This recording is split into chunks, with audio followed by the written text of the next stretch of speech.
take a long view on my wealth. I do not subscribe to the get-rich-quick mentality most lottery players or casino gamblers have. I may go in and out of stocks, but I am long on education. If you want to fly an airplane, I advise taking lessons first. I am always shocked at people who buy stocks or real estate but never invest in their greatest asset, their mind. Just because you bought a house or two does not make you an expert at real estate. 3. Choose friends carefully. The power of association. First of all, I do not choose my friends by their financial statements. I have friends who have actually taken a vow of poverty, as well as friends who earn millions every year. The point is that I learn from all of them. Now, I will admit that there are people I have actually sought out because they had money. But I was not after their money. I was seeking their knowledge. In some cases, these people who had money have become dear friends. I've noticed that my friends with money talk about money. They don't do it to brag. They're interested in the subject. So I learn from them, and they learn from me. My friends who are in dire financial straits do not like talking about money, business, or investing. They often think it rude or unintellectual. So I also learn from my friends who struggle financially. I find out what not to do. I have several friends who have generated over $1 billion in their short lifetimes.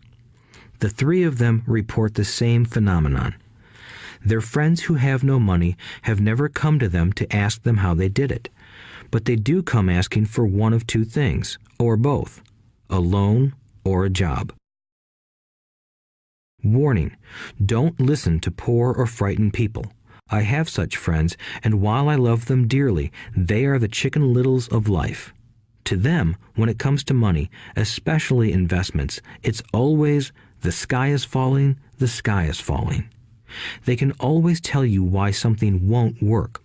The problem is that people listen to them. But people who blindly accept doom and gloom information are also Chicken Littles. As that old saying goes, birds of a feather flock together. If you watch business channels on TV, they often have a panel of so-called experts. One expert will say the market is going to crash, and the other will say it's going to boom. If you're smart, you listen to both. Keep your mind open, because both have valid points. Unfortunately, most poor people listen to Chicken Little.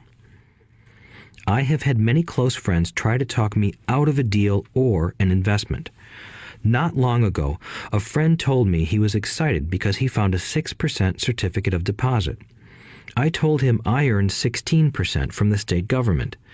The next day, he sent me an article about why my investment was dangerous. I have received 16% for years now, and he still receives 6%.